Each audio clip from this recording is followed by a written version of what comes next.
Donald Trump Biography Audiobook. Donald John Trump, born June 14, 1946, is the 45th and current President of the United States. Before entering politics, he was a businessman and television personality. Trump was born and raised in Queens, New York City, and earned an economics degree from the Wharton School. He then took charge of the Trump Organization, the real estate and construction firm founded by his paternal grandmother, which he ran for 45 years until 2016.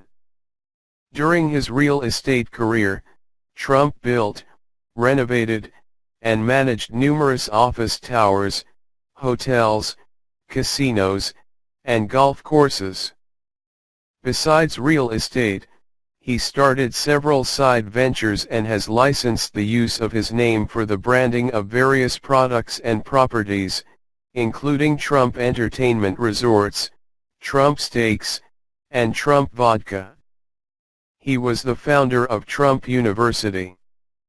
He owned the Miss USA and Miss Universe pageants from 1996 to 2015, and he produced and hosted The Apprentice, a reality television series on NBC, from 2004 to 2015. His net worth was estimated to be $3.5 billion as of 2017, making him the 544th richest person in the world. Trump first publicly expressed interest in running for political office in 1987. He won 2 Reform Party presidential primaries in 2000, but withdrew his candidacy early on. In June 2015, he launched his campaign for the 2016 presidential election and quickly emerged as the front-runner among 17 candidates in the Republican primaries. His remaining opponents all suspended their campaigns by the end of May 2016, and in July he was formally nominated at the Republican National Convention along with Indiana Governor Mike Pence as his running mate.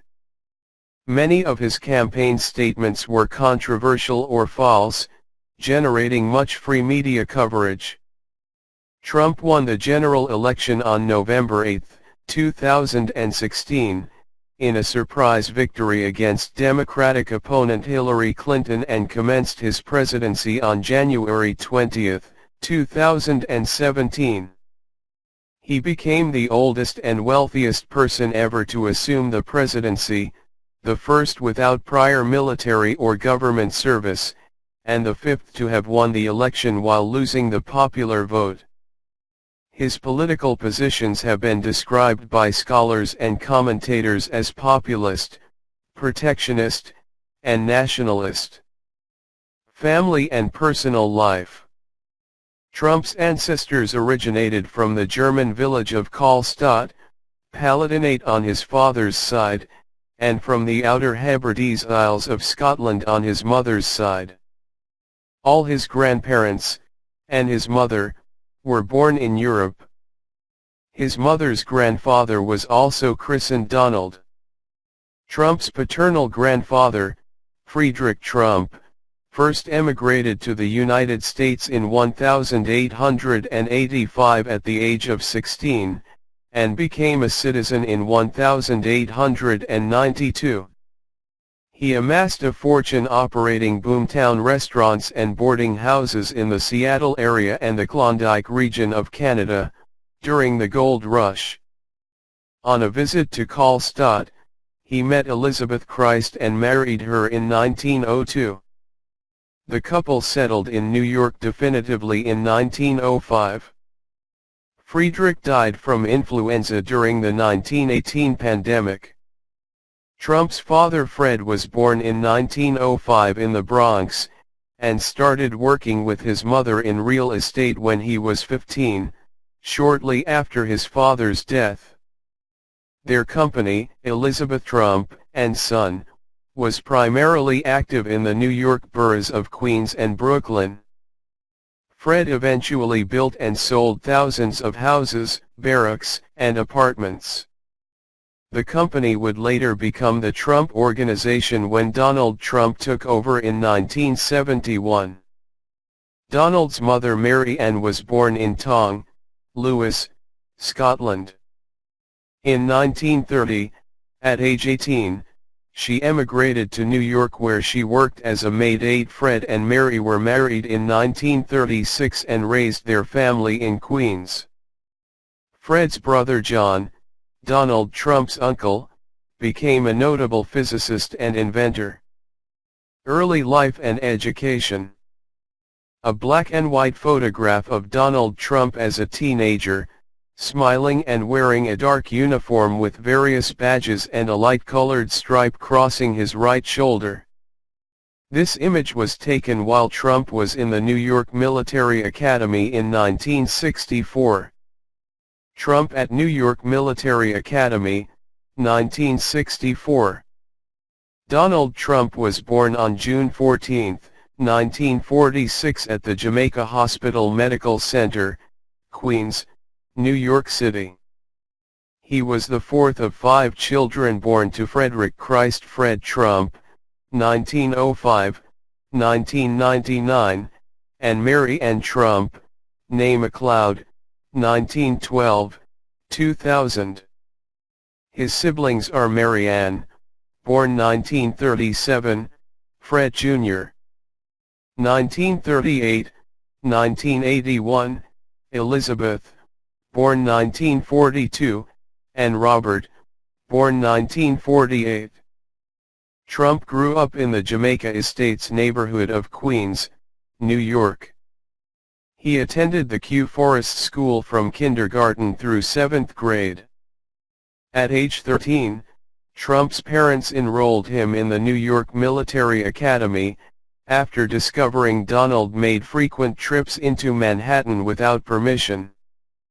In August 1964, Trump entered Fordham University. He transferred to the Wharton School of the University of Pennsylvania 2 years later, because it offered one of the few real estate studies departments in United States academia at the time. In addition to his father, Trump was inspired by Manhattan developer William Zeckendorf, vowing to be even bigger and better. While at Wharton, he worked at the family business, Elizabeth Trump and Son, graduating in May 1968 with a Bachelor of Science degree in economics. Trump was not drafted during the Vietnam War. While in college from 1964 to 1968, he obtained 4 student deferments. In 1966, he was deemed fit for service based upon a military medical examination, and in 1968 was briefly classified as fit by a local draft board, but was given a 1Y medical deferment in October 1968, attributed to heel spurs. In 1969, he received a high number in the draft lottery, which made him unlikely to be called. Family. Trump has 5 children by 3 marriages, and has 8 grandchildren. His first 2 marriages ended in widely publicized divorces. Trump married his first wife, Czech model Ivana Zelnkov, on April 7, 1977, at the Marble Collegiate Church in Manhattan in a ceremony performed by the Reverend Norman Vincent Peale. They had 3 children, son Donald Jr. born December 31, 1977, daughter Ivanka, born October 30, 1981, and son Eric, born January 6, 1984. Ivana became a naturalized United States citizen in 1988. The couple divorced in 1992 following Trump's affair with actress Marla Maples. In October 1993, Maples gave birth to Trump's daughter Tiffany, named after Tiffany and Company. Maples and Trump were married 2 months later on December 20, 1993. 36. They were divorced in 1999, and Tiffany was raised by her mother in California. Trump married Slovene model Melania Knaus on January 22, 2005 at Bethesda by the Sea Episcopal Church in Palm Beach, Florida, followed by a reception at Trump's Mar-a-Lago estate. In 2006, Melania acquired United States citizenship 40 and she gave birth to their son Barron on March 20.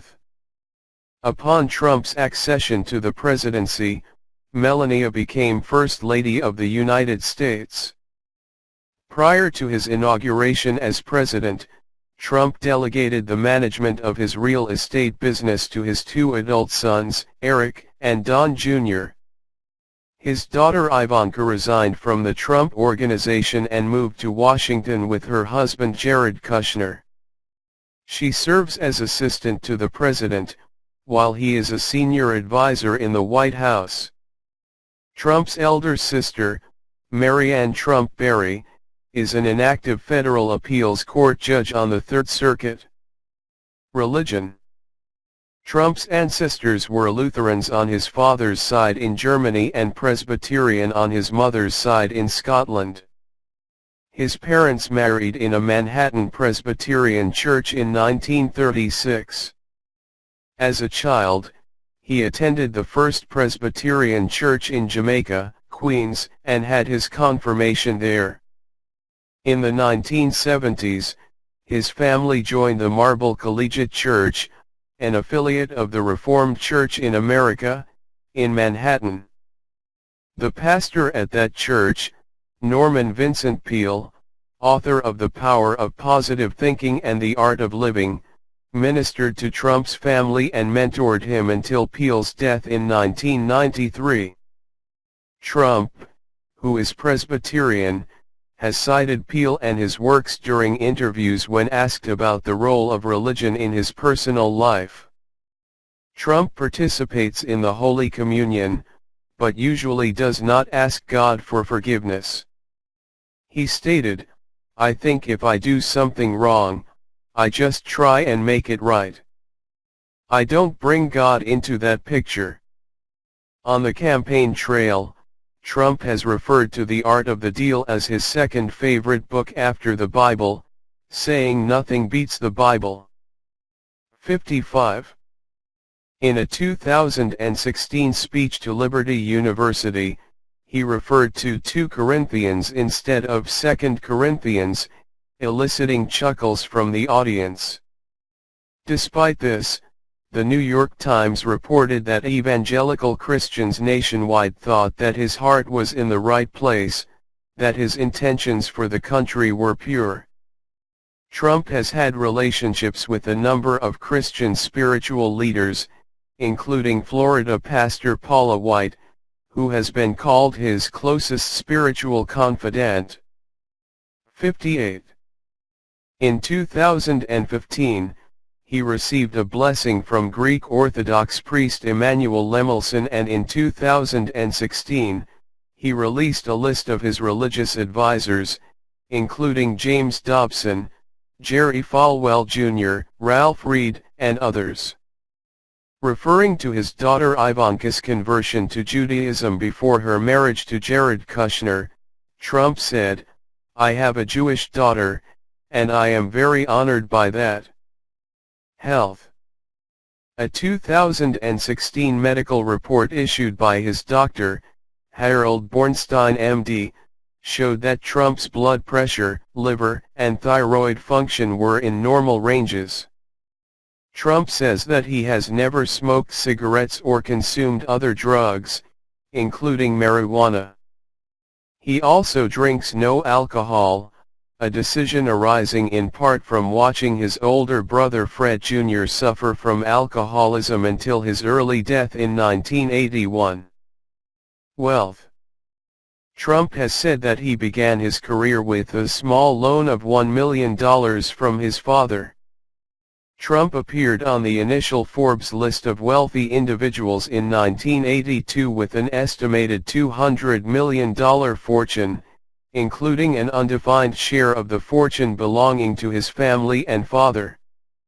During the 1980s he became a billionaire, but was absent from the Forbes list from 1990 to 1995 following losses which reportedly obliged him to borrow from his siblings' trusts in 1993. After his father died in 1999, he and his surviving siblings received shares of his father's estate which was valued at more than $20 million. When he announced his candidacy on June 16, 2015, Trump released a one-page financial summary that stated a net worth of $8,737,540,000. The following month, he filed a 92-page disclosure and put his wealth at over $10 billion. His presidential announcement speech mentioned that "I'm really rich," which he said would make him less reliant upon large campaign donations. Forbes believed his net worth estimate was a whopper, figuring it was $4.1 billion in 2015, 405th in the world, 133rd in the U.S. Trump also stated in the long 2015 financial disclosure that his income for the year 2014 was $362 million. After Trump made controversial remarks about illegal immigrants in 2015, he lost business contracts with several companies that summer, which Forbes estimated negatively impacted his net worth by $125 million. The value of the Trump brand may have fallen further during his presidential campaign, as some consumers boycotted in response to his candidacy. Bookings and foot traffic at Trump-branded properties fell off sharply in 2016, though Trump's 104-page financial disclosure in May 2016 still put his wealth at over $10 billion as he had done the previous July. The release of the Access Hollywood tape recordings in October 2016 put further pressure on his business. In their 2017 annual billionaires ranking, Forbes estimated Trump's net worth at $3.5 billion, 544th in the world, 201st in the U.S., making him one of the richest politicians in American history. These estimates have fluctuated from year to year, and also depending upon who is doing the estimations. Bloomberg News pegged his wealth at $3 billion in 2016, whereas Forbes said $4.5 billion that same year, 324th in the world, 113th in the U.S. The discrepancies among these estimates and with Trump's own estimates stem from the uncertain value of appraised property and of his personal brand. Tax returns. As required of all presidential candidates by FEC regulations, Trump published a 92-page financial disclosure form that listed all his assets, liabilities, income sources, and hundreds of business positions, but he declined to release his tax returns, contrary to usual practice by every presidential candidate since Gerald Ford in 1976. Trump's refusal led to speculation that he was hiding something, although there is no law that requires presidential candidates to release their returns. Trump explained that his tax returns are being audited and his lawyers advise against releasing them. No law prohibits release of tax returns during an audit. Tax attorneys differ about whether such a release is wise legal strategy. Trump has told the news media that his tax rate was none of your business, but added, "I fight very hard to pay as little tax as possible." On October 1, 2016, 3 pages of Trump's 1995 tax return were leaked to a New York Times reporter, who said the documents were received in her Times mailbox. Each of the 3 pages is 1 page from Trump's state filings in Connecticut, New York, and New Jersey. They show that using allowed deductions for losses, Trump claimed a loss of $916 million that year. During the second presidential debate, Trump acknowledged using the deduction, but declined to provide details such as the specific years it was applied. When asked if he used the tax code to avoid paying taxes, he said, "Of course I did. Of course I did." He then went on to say he paid hundreds of millions of dollars in taxes, calling it a simple thing. "I pay tax, and I pay federal tax, too," he said. On March 14, 2017, the first 2 pages of Trump's 2005 federal income tax returns were leaked to MSNBC's Rachel Maddow show. The 2 pages showed that Trump paid $38 million in federal taxes and had a gross adjusted income of $150 million. The White House confirmed the authenticity of the 2005 documents and stated, "Despite this substantial income figure and tax paid, it is totally illegal to steal and publish tax returns." Real estate business. Trump started his career at his father's real estate development company, Elizabeth Trump and Son, which focused on middle-class rental housing in the New York City boroughs outside Manhattan, but also had business elsewhere. For example, during his undergraduate study, Trump joined his father Fred in successfully revitalizing the foreclosed Swifton Village apartment complex in Cincinnati, Ohio, thereby boosting the occupancy rate from 66% to 100%. Trump was promoted to president of the company in 1971, while his father became chairman of the board, and renamed it the Trump Organization. In 1973, he and his father drew wider attention when the Justice Department contended that the organization systematically discriminated against African Americans wishing to rent apartments, rather than merely screening out people based on low income, as the Trumps stated. Under an agreement reached in 1975, the Trumps made no admission of wrongdoing, and made the Urban League an intermediary for qualified minority applicants. His advisor and attorney during, and after, that period was Roy Cohn, who responded to attacks by counter-attacking with maximum force, and who valued both positive and negative publicity, which were attitudes that Trump appreciated. Manhattan developments. In 1978, Trump consummated his first major real estate deal in Manhattan, purchasing a half-share in the decrepit Commodore Hotel, largely funded by a $70 million construction loan jointly guaranteed by Fred Trump and the Hyatt hotel chain. Designed by architect Scott, the project was able to proceed by leveraging competing interests and by taking advantage of tax breaks. After remodeling, the hotel reopened as the Grand Hyatt Hotel, located next to Grand Central Terminal. Also in 1978, Trump finished negotiations to develop Trump Tower, a 58-story, 202-meter, 663-foot, skyscraper in Midtown Manhattan, which the New York Times attributed to his persistence and skills as a negotiator. To make way for the new building, a crew of undocumented Polish workers demolished an old Bonwit Teller store including Art Deco features that had initially been marked for preservation. The building was completed in 1983, and houses both the primary penthouse condominium residence of Trump and the headquarters of the Trump Organization.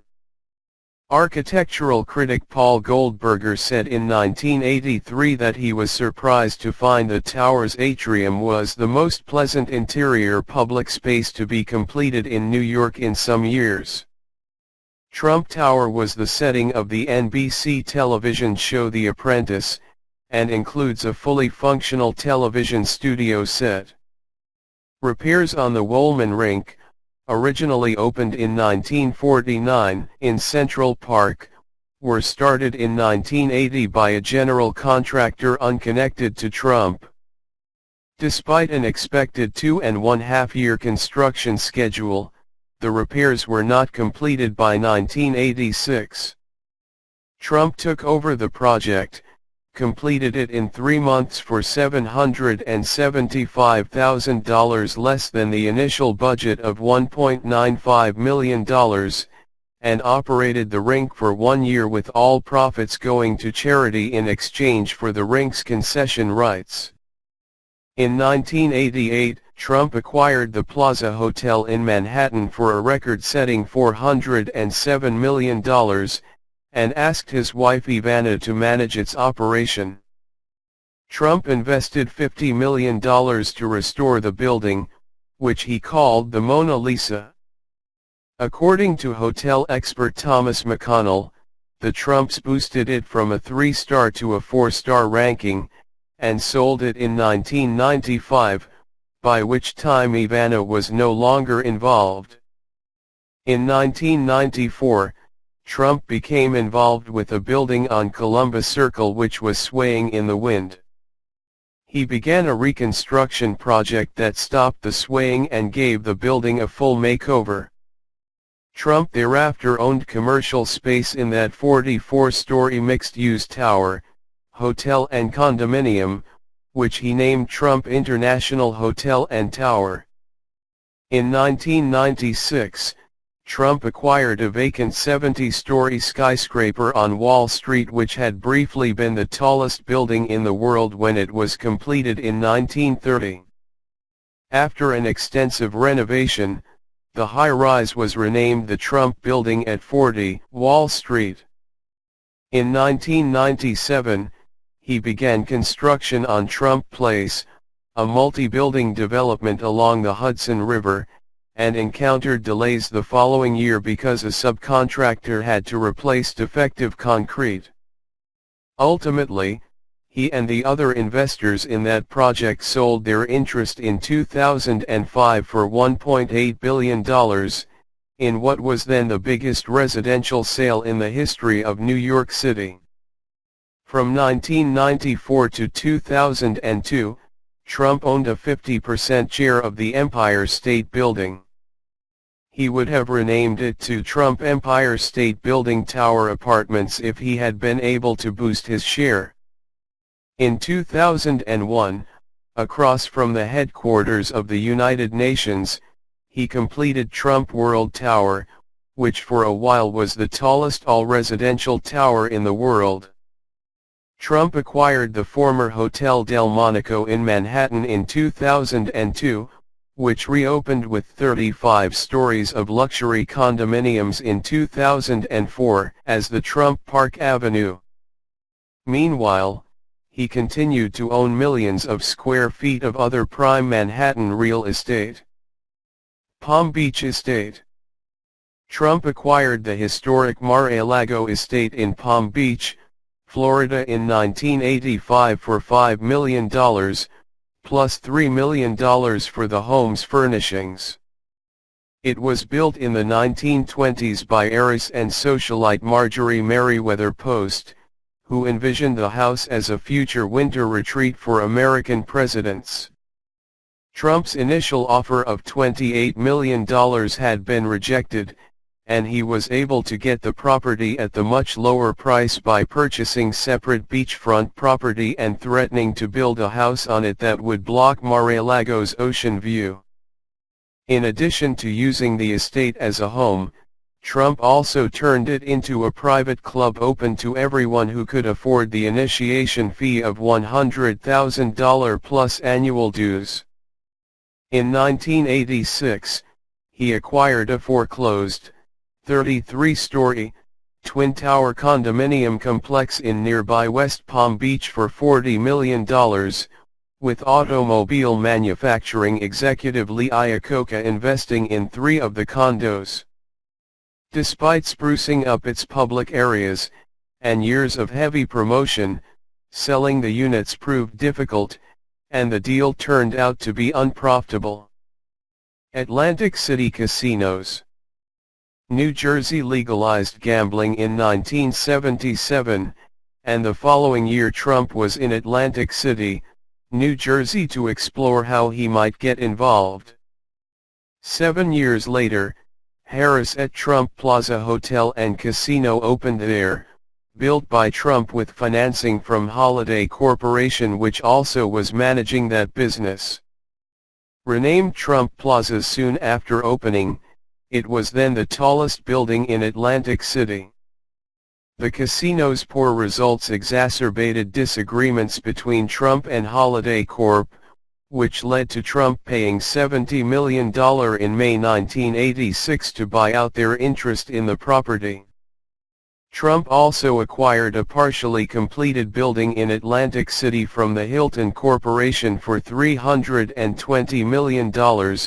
When completed in 1985, that hotel and casino became Trump Castle, and Trump's wife, Ivana, managed that property until Trump transferred her in 1988 to run the Trump Plaza Hotel in New York.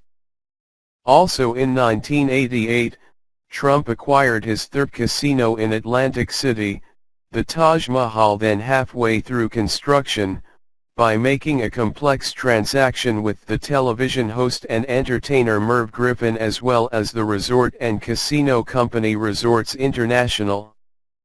In October 1989, 3 of his top Atlantic City executives died in a helicopter accident, which both stymied and delayed the planned opening of the Taj Mahal. The Taj finally opened in April 1990, and was built at a total cost of $1.1 billion, which at the time made it the most expensive casino ever. Financed with $675 million in junk bonds, it was a major gamble by Trump. The project underwent debt restructuring the following year, leaving Trump with 50% ownership. He also sold his 282-foot, 86m, mega yacht, the Trump Princess, which had been indefinitely docked in Atlantic City while leased to his casinos for use by wealthy gamblers. Trump founded Trump Hotels and Casino Resorts, THCR, in 1995, which assumed ownership of Trump Plaza, Trump Castle, and the Trump Casino in Gary, Indiana. THCR purchased Taj Mahal in 1996, and underwent bankruptcy restructuring in 2004 and 2009, leaving Trump with 10% ownership in the Trump Taj Mahal and other Trump casino properties. He served as chairman of the publicly traded THCR organization, which was renamed Trump Entertainment Resorts, from mid-1995 until early 2009, and served as CEO from mid-2000 to mid-2005. During the 1990s, Trump's casino ventures faced competition from Native American gaming at the Foxwoods Casino located on an Indian reservation in Connecticut, where it was exempt from the state's anti-gambling laws. Trump stated in 1993 that the casino owners did not look like real Indians to him or to other Indians. Subsequent to that well-publicized remark about the Mashantucket Pequot tribe, Trump became a key investor backing the Pawcatuck Eastern Pequots, who were also seeking state recognition. Legal affairs and bankruptcies. As of 2016, Trump and his businesses had been involved in more than 3,500 state and federal legal actions. He or one of his companies was the plaintiff in 1,900 cases and the defendant in 1,450. With Trump or his company as plaintiff, more than half the cases have been against gamblers at his casinos who had failed to pay off their debts.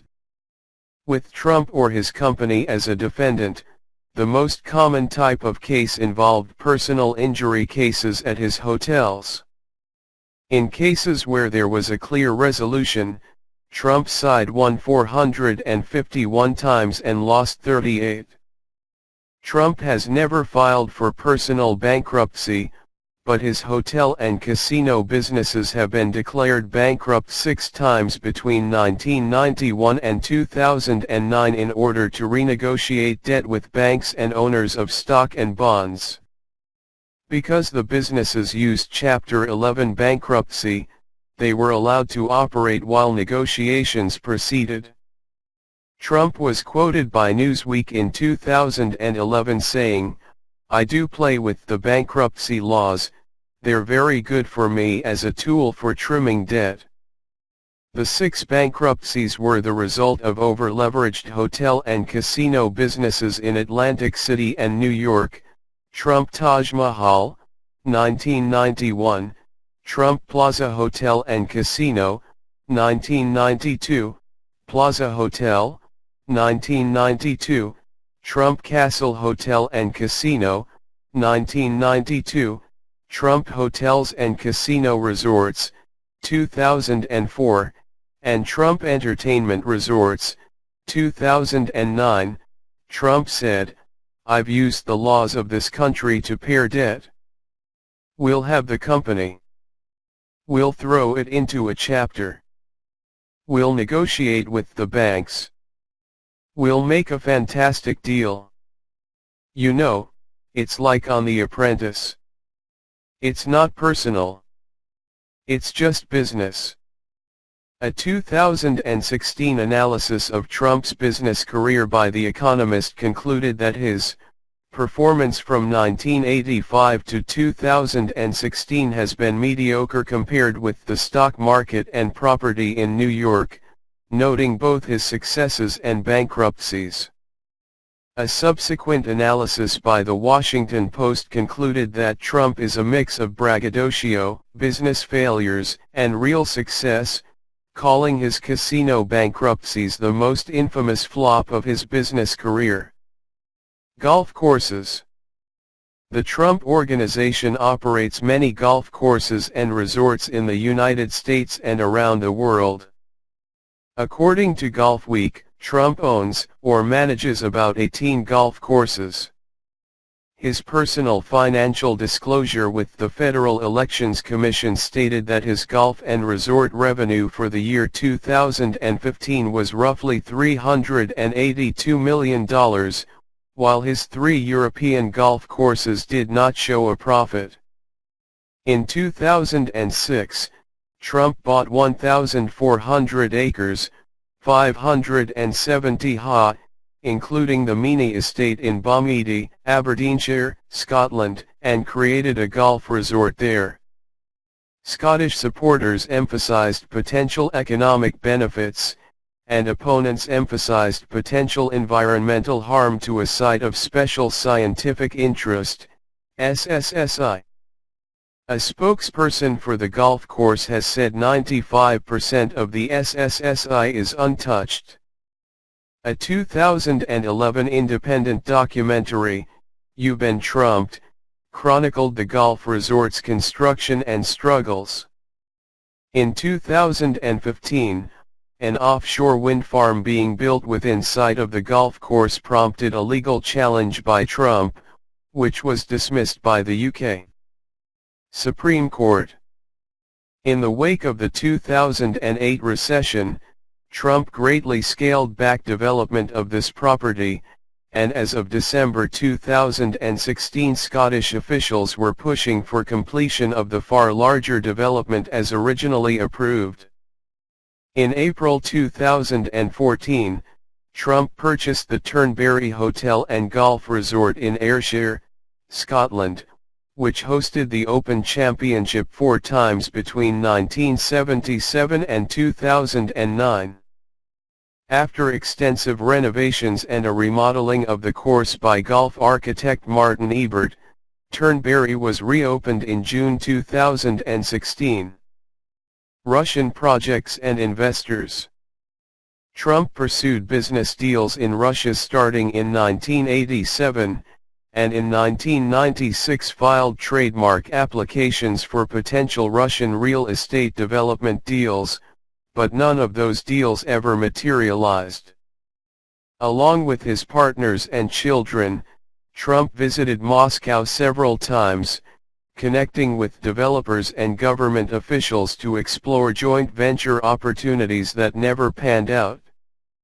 Outside Russia, several of Trump's real estate developments received a large part of their financing from private Russian investors.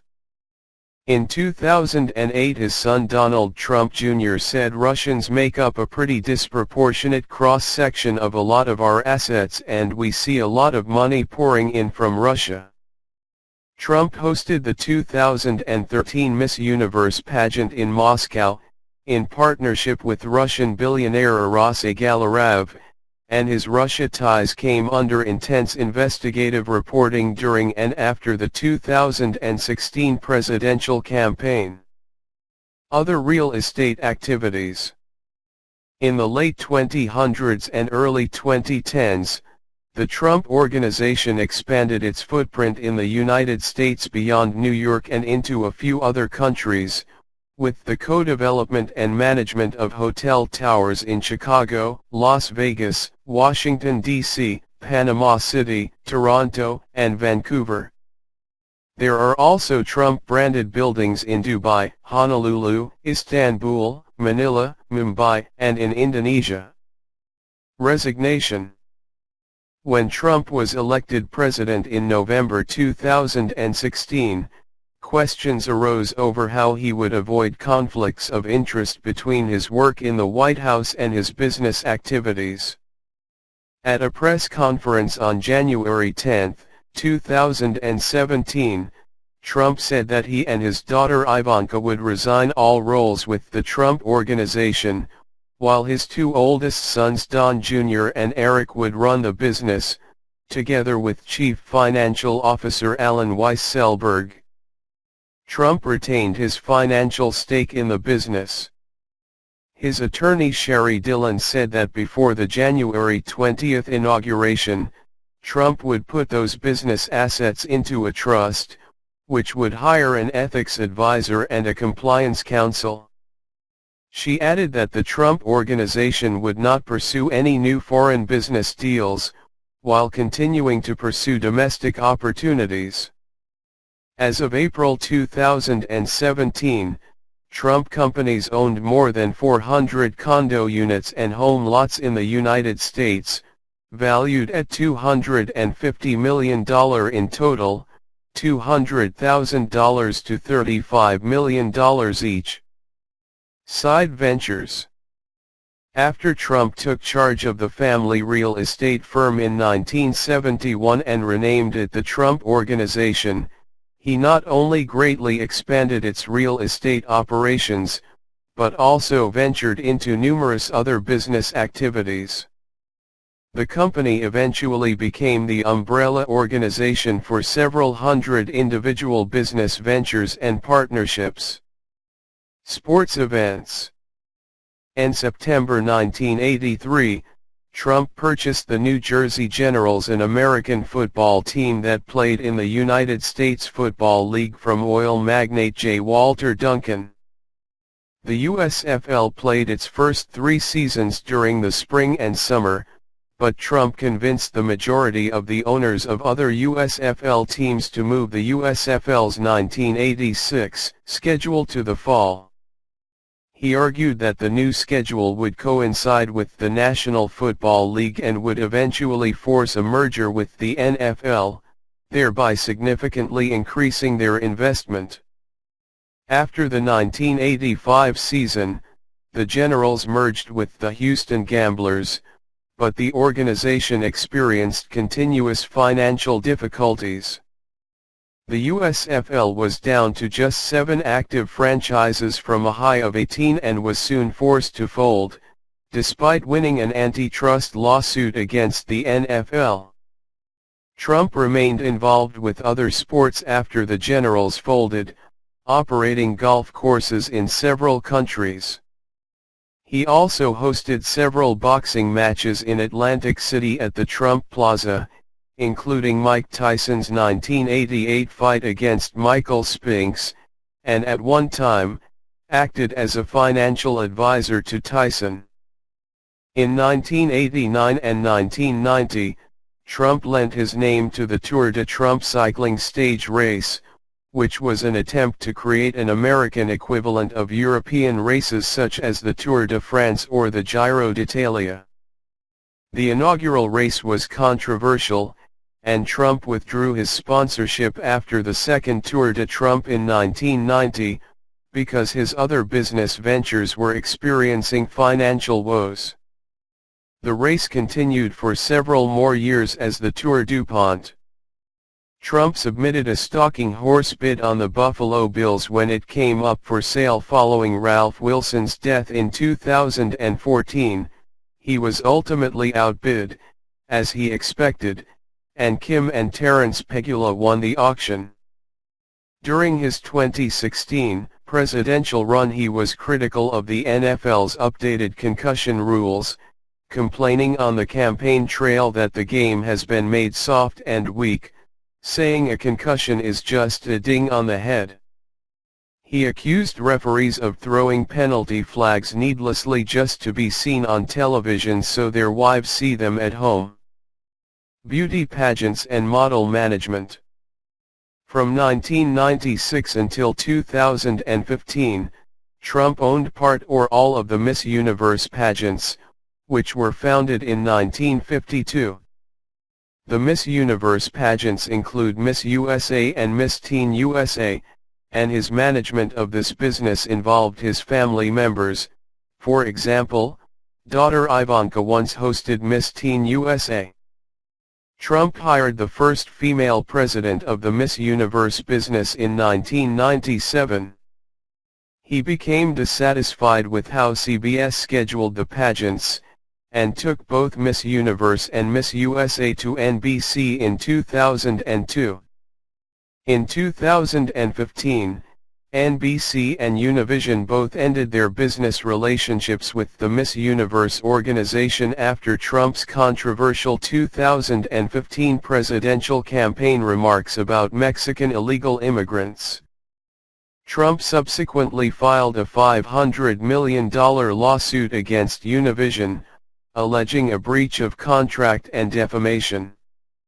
The lawsuit was settled in February 2016, but terms of the settlement were not disclosed. 216 On September 11, 2015, Trump announced that he had become the sole owner of the Miss Universe organization by purchasing NBC's stake. He sold his own interests in the pageant shortly afterwards to WME/IMG.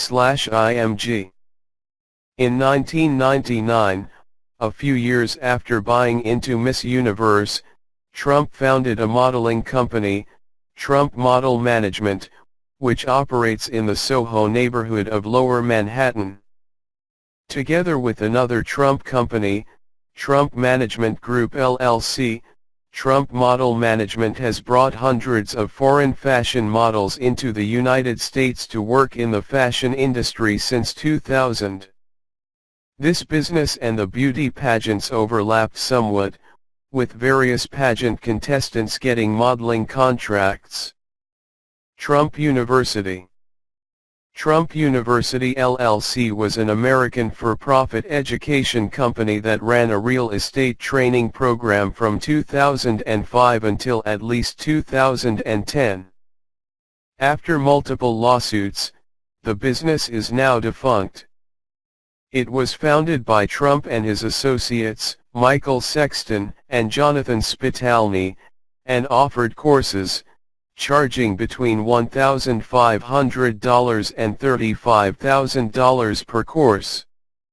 In 2005, the operation was notified by New York state authorities that its use of the word university violated state law, and after a second such notification in 2010, the name of the company was changed to the Trump Entrepreneurial Institute. Trump was also found personally liable for failing to obtain a business license for the operation. In 2013, the state of New York filed a $40 million civil suit alleging that Trump University made false statements and defrauded consumers. In addition, 2 class action civil lawsuits were filed in federal court relating to Trump University. They named Trump personally as well as his companies. During the presidential campaign, Trump repeatedly criticized Judge Gonzalo P. Curiel, who oversaw those 2 cases, alleging bias because of his Mexican heritage. Trump later said that his concerns about Curiel's impartiality were not based upon ethnicity alone, but also upon rulings in the case. The Lowe v. Trump case was set for trial on November 28, 2016 in San Diego. Shortly after Trump won the presidency, the parties agreed to a settlement of all 3 pending cases. In the settlement, Trump did not admit to any wrongdoing but agreed to pay a total of $25 million. The litigants agreed to the settlement just an hour before a hearing regarding Trump's latest request to delay the trial until after the inauguration. Jason Forge, the attorney for the plaintiffs, said he definitely detected a change of tone and change of approach from the Trump representatives after the election. The settlement was called into question on March 6, 2017, when Sherry Simpson, a Florida bankruptcy lawyer and former Trump University student, filed an objection. Branding and licensing. Trump has marketed his name on a large number of building projects that are owned and operated by other people and companies, as well as licensing his name for various commercial products and services. In doing so, he achieved mixed success for himself, his partners, and investors in the projects. In 2011, Forbes financial experts estimated the value of the Trump brand at $200 million. Trump disputed this valuation, saying his brand was worth about $3 billion. Because developers pay Trump to market their properties and to be the public face for their projects, some buildings that display his name are not owned or operated by him. According to Forbes, this portion of Trump's empire, run by his children, is by far his most valuable, having a $562 million valuation, with 33 licensing projects under development including 7 Trump International Hotel and Tower condo hotels. Properties to which Trump has licensed his name and image include 2 in Florida that have gone into foreclosure. The Turkish owner of Trump Towers Istanbul, who pays Trump for the use of his name, was reported in December 2015 to be exploring legal means to dissociate the property after the candidate's call to temporarily ban Muslims from entering the United States. Foundation. The Donald J. Trump Foundation is a U.S.-based private foundation established in 1988 for the initial purpose of giving away proceeds from the book Trump, The Art of the Deal by Trump and Tony Schwartz. The foundation's funds have mostly come from donors other than Trump, who has not given personally to the charity since 2008. The foundation's tax returns show that it has given to healthcare and sports-related charities, as well as conservative groups 248 in 2009. For example, the foundation gave $926,750 to about 40 groups, with the biggest donations going to the Arnold Palmer Medical Center Foundation, $100,000, the New York Presbyterian Hospital, $125,000, the Police Athletic League, $156,000, and the Clinton Foundation, $100,000.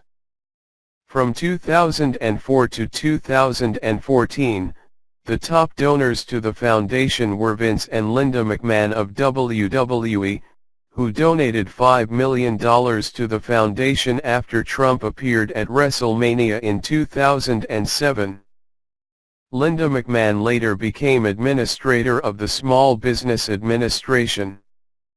In 2016, investigations by the Washington Post uncovered several potential legal and ethical violations conducted by the charity, including alleged self-dealing and possible tax evasion.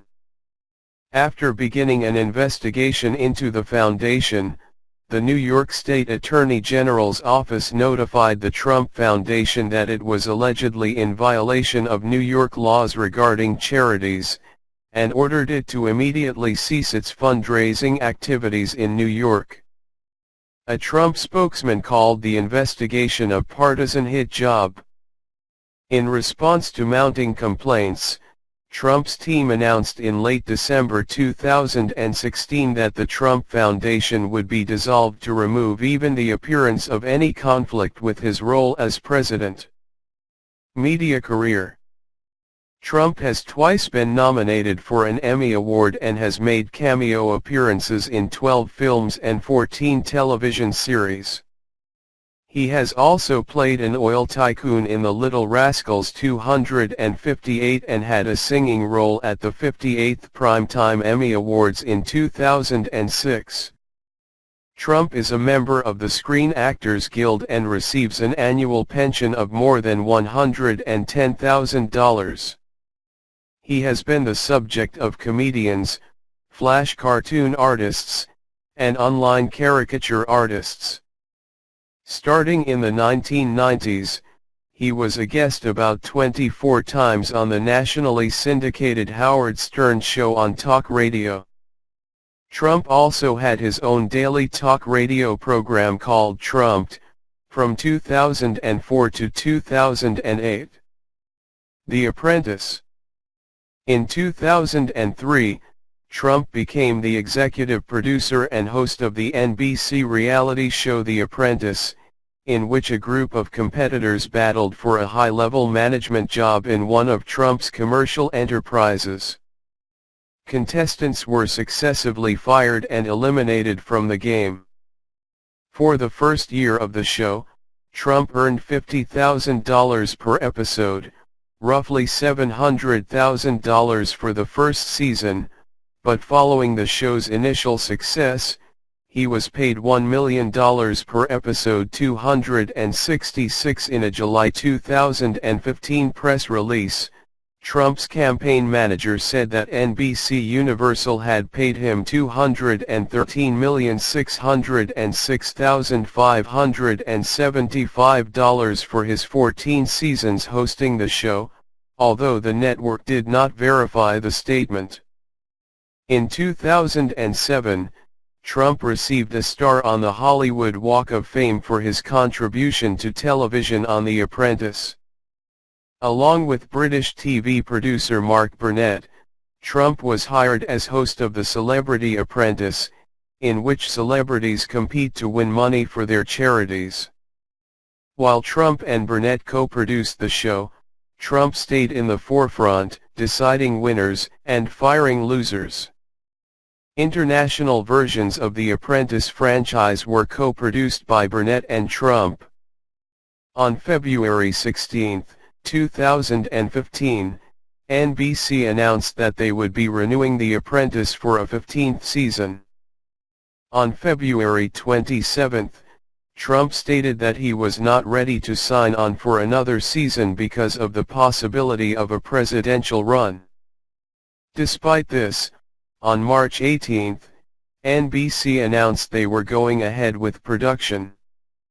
On June 29, after widespread negative reaction stemming from Trump's campaign announcement speech, NBC released a statement saying, Due to the recent derogatory statements by Donald Trump regarding immigrants, NBC Universal is ending its business relationship with Mr. Trump.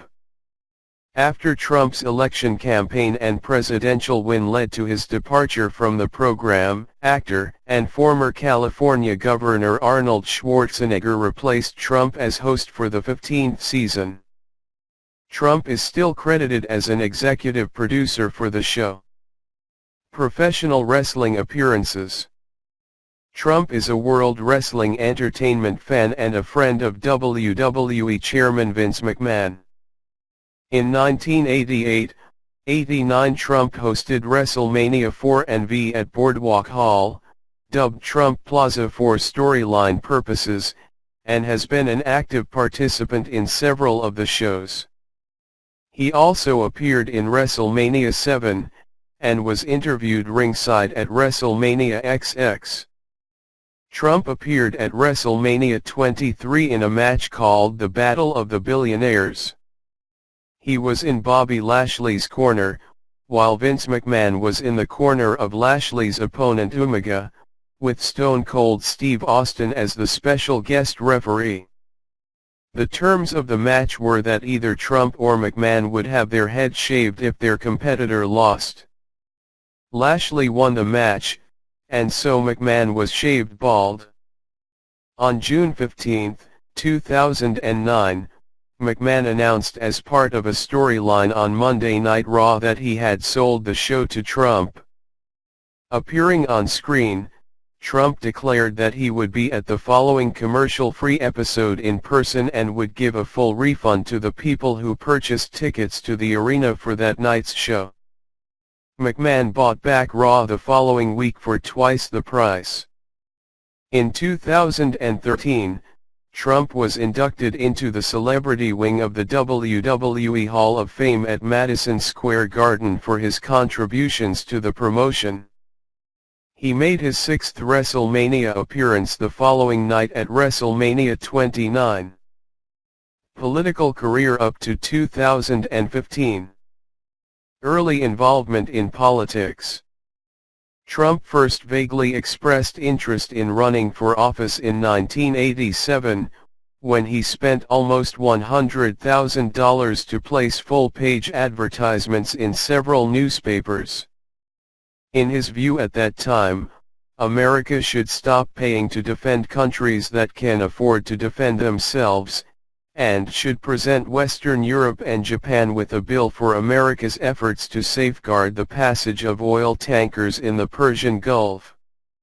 As of December 1988, Trump was the 10th most admired person in America according to a Gallup poll.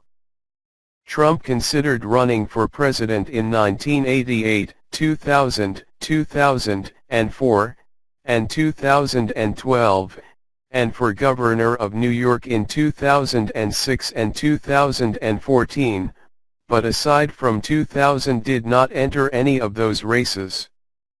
In February 2009, Trump appeared on The Late Show with David Letterman, and spoke about the automotive industry crisis of 2008-10. He said that instead of asking for money, General Motors should go into bankruptcy and work that stuff out in a deal. Trump publicly speculated about seeking the 2012 Republican presidential nomination, and a Wall Street Journal/NBC News poll released in March 2011 found Trump leading among potential contenders. He was 1 point ahead of former Massachusetts Governor Mitt Romney. A Newsweek poll conducted in February 2011 showed Trump within a few points of incumbent President Barack Obama, with many voters undecided in the November 2012 general election for President of the United States. A poll released in April 2011 by Public Policy Polling showed Trump having a 9-point lead in a potential contest for the Republican nomination for president while he was still actively considering a run.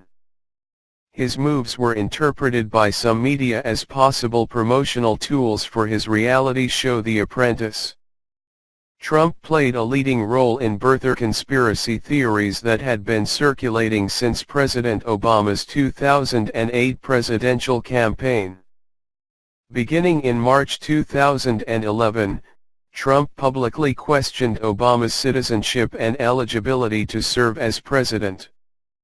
Although the Obama campaign had released a copy of the short-form birth certificate in 2008, Trump demanded to see the original long-form certificate. He mentioned having sent investigators to Hawaii to research the question, but he did not follow up with any findings. He also repeated a debunked allegation that Obama's grandmother said she had witnessed his birth in Kenya. When the White House later released Obama's long-form birth certificate, Trump took credit for obtaining the document, saying, "I hope it checks out." His official biography mentions his purported role in forcing Obama's hand, and he has defended his pursuit of the issue when prompted, later saying that his promotion of the conspiracy made him very popular. In 2011, Trump had called for Obama to release his student records, questioning whether his grades warranted entry into an Ivy League school. When asked in 2015 whether he believed Obama was born in the United States, Trump said he did not want to discuss the matter further. In September 2016, Trump publicly acknowledged that Obama was born in the U.S., and said that the rumors had been started by Hillary Clinton during her 2008 presidential campaign. Trump made his first speaking appearance at the Conservative Political Action Conference, CPAC, in February 2011. His appearance at CPAC was organized by Geo Proud, an LGBT conservative organization, in conjunction with Geo Proud supporter Roger Stone, who was close with Trump. Geo Proud pushed for a write-in campaign for Trump at CPAC's presidential straw poll. The 2011 CPAC speech Trump gave is credited for helping kickstart his political career within the Republican Party.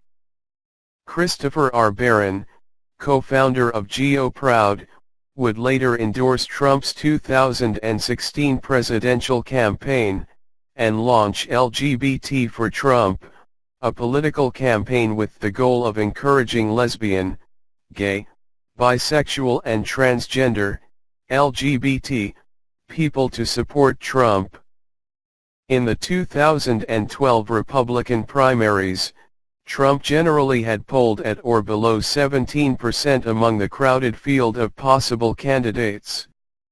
On May 16, 2011, Trump announced he would not run for president in the 2012 election, while also saying he would have become the President of the United States, had he ran. In 2013, Trump was a featured speaker at the Conservative Political Action Conference, CPAC. During the lightly attended early morning speech, Trump spoke out against illegal immigration, then President Obama's unprecedented media protection, and advised against harming Medicare, Medicaid, and Social Security.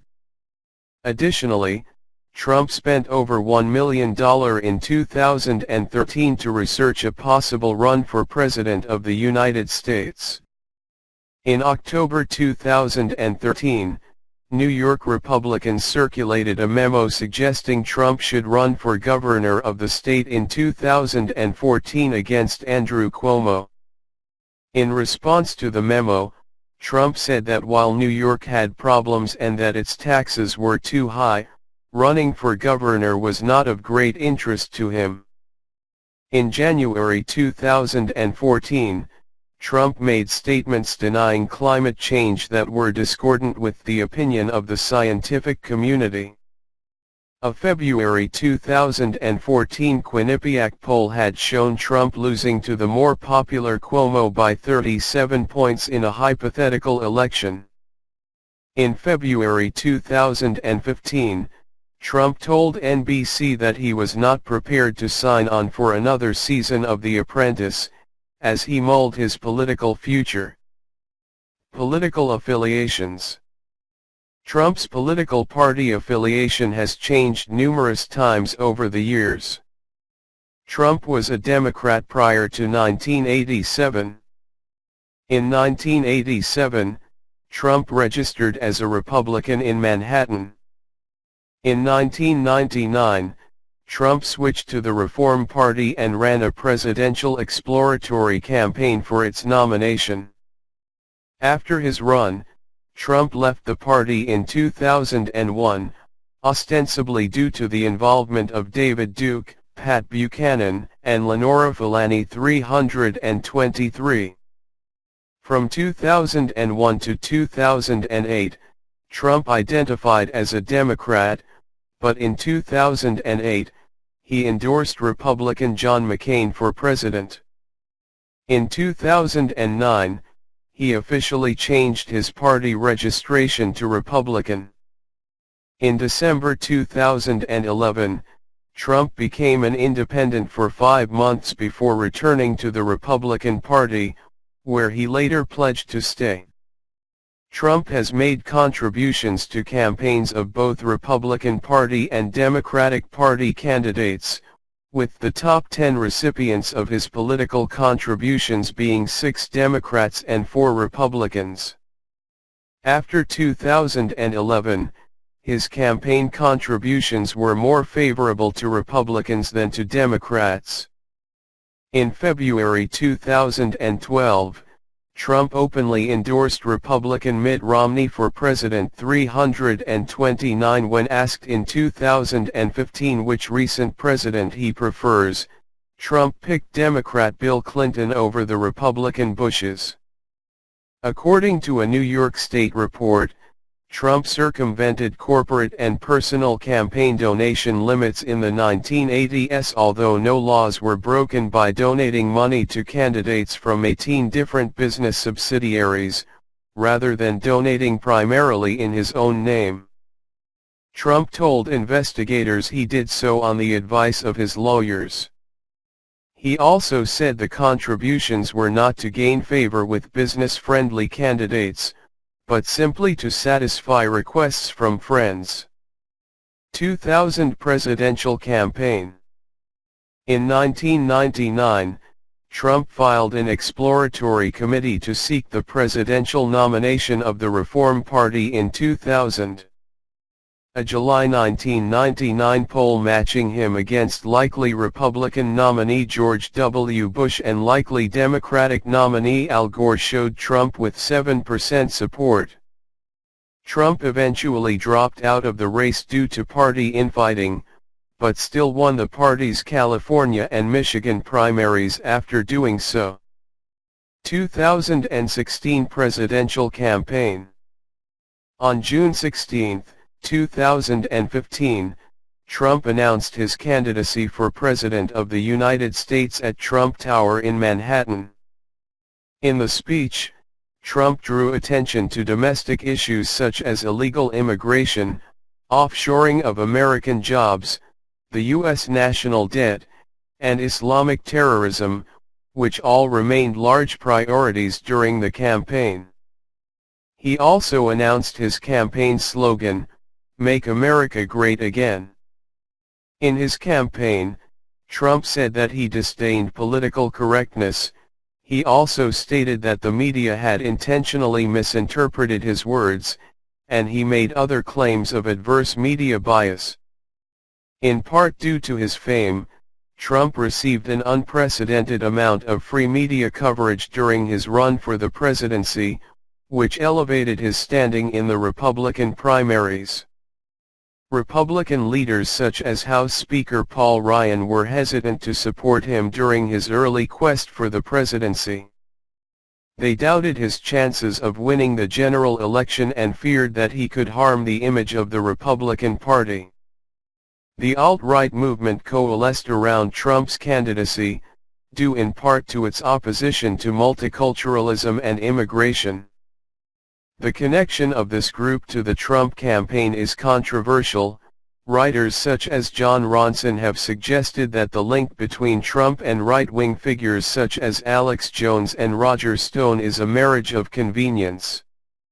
During the campaign, Trump was accused of pandering to white nationalists, especially in his initial refusal to condemn the support of David Duke, a former imperial wizard of the Ku Klux Klan, in a CNN interview with Jake Tapper. He had previously criticized Duke in 1991, disavowed the 2000 Reform Party due to the support of Duke and others, and condemned Duke on the campaign trail both before and after the interview. In August, he appointed Steve Bannon, the executive chairman of Breitbart News, as his campaign CEO. The website was described by Bannon as the platform for the alt-right. However, Bannon later told the Wall Street Journal that he was an economic nationalist but not a supporter of ethno-nationalism. Some rallies during the primary season were accompanied by protests or violence, including attacks on protesters inside the rallies, and clashes between protesters and Trump supporters outside the venues. Campaign rhetoric. Fact-checking organizations have denounced Trump for making a record number of false statements compared to other candidates. At least 4 major publications, Politico, The Washington Post, The New York Times, and The Los Angeles Times, have pointed out lies or falsehoods in his campaign statements. NPR said that Trump's campaign statements were often opaque or suggestive. Lucas Graves, an assistant professor of journalism and mass communication at the University of Wisconsin, Madison, opined that Trump often speaks in a suggestive way that makes it unclear what exactly he meant, so that fact-checkers have to be really careful when picking claims to check, to pick things that reflect what the speaker was clearly trying to communicate. Trump's penchant for hyperbole is believed to have roots in the New York real estate scene, where Trump established his wealth and where puffery abounds. Trump has called his public speaking style truthful hyperbole, an effective political tactic which may however backfire for overpromising. Martin Medhust, a Baylor University professor of communication and political science, analyzed Trump's frequently used rhetorical devices, such as catchy slogans, hyperbole, insinuations, and preterition. Republican primaries. Trump entered a field of 16 candidates who were vying for the 2016 Republican nomination. This was the largest presidential field in American history. Trump participated in 11 of the 12 Republican debates, skipping only the 7th debate on January 28. That was the last debate before primary voting began on February 1. The debates received historically high television ratings, which increased the visibility of Trump's campaign. By early 2016, the race had mostly centered on Trump and U.S. Senator Ted Cruz. On Super Tuesday, Trump won the plurality of the vote and remained the front-runner throughout the remainder of the primaries. By March 2016, Trump became poised to win the Republican nomination. After a landslide win in Indiana on May 3, 2016, which prompted the remaining candidates Ted Cruz and John Kasich to suspend their presidential campaigns, RNC Chairman Reince Priebus declared Trump the presumptive Republican nominee. With nearly 14 million votes, Trump broke the all-time record for winning the most primary votes in the history of the Republican Party. He also set the record for the largest number of votes against the front-runner. General election campaign. After becoming the presumptive Republican nominee, Trump's focus shifted to the general election, urging remaining primary voters to save their vote for the general election. Trump began targeting Hillary Clinton, who became the presumptive Democratic nominee on June 6, 2016, and continued to campaign across the country. 1 month before the Republican National Convention, Secret Service agents thwarted an assassination attempt on Trump during one of his rallies in Las Vegas. They seized a 20-year-old British man who was illegally residing in the U.S. Clinton had established a significant lead in national polls over Trump throughout most of 2016. In early July, Clinton's lead narrowed in national polling averages following the FBI's reopening of its investigation into her ongoing email controversy. In reference to the matter, FBI Director James Comey opined Clinton had been extremely careless in her handling of classified government material. On July 15, 2016, Trump announced his selection of Indiana Governor Mike Pence as his running mate. Trump and Pence were officially nominated by the Republican Party on July 19, 2016, at the Republican National Convention 380. The list of convention speakers and attendees included former presidential nominee Bob Dole, but the other prior nominees did not attend, though John McCain endorsed Trump prior to the convention. 2 days later, Trump officially accepted the nomination in a 76-minute speech inspired by Richard Nixon's 1968 acceptance speech. The historically long speech was watched by nearly 35 million people and received mixed reviews, with net negative viewer reactions according to CNN and Gallup polls. In late July, Trump came close to Clinton in national polls following a 3 to 4 percentage point convention bounce, in line with the average bounce in conventions since 2004. Although it was toward the small side by historical standards. Following Clinton's 7% convention bounce, she significantly extended her lead over Trump in national polls at the start of August. Presidential debates. On September 26, 2016, Donald Trump and Hillary Clinton faced off in the first presidential debate at Hofstra University in Hempstead, New York. Lester Holt, an anchor with NBC News, was the moderator. This was the most watched presidential debate in United States history. The second presidential debate was held at Washington University in St. Louis, Missouri. The beginning narrative of that debate was dominated by a leaked tape of Trump making lewd comments, and counter-accusations by Trump of sexual misconduct by Bill Clinton. Trump had invited 4 women who had accused Clinton of impropriety to a press conference prior to the debate. The final presidential debate was held at the University of Nevada, Las Vegas on October 19. Trump's refusal to say whether he would accept the result of the election, regardless of the outcome, drew particular press attention. Political positions. Trump's campaign platform emphasized renegotiating U.S.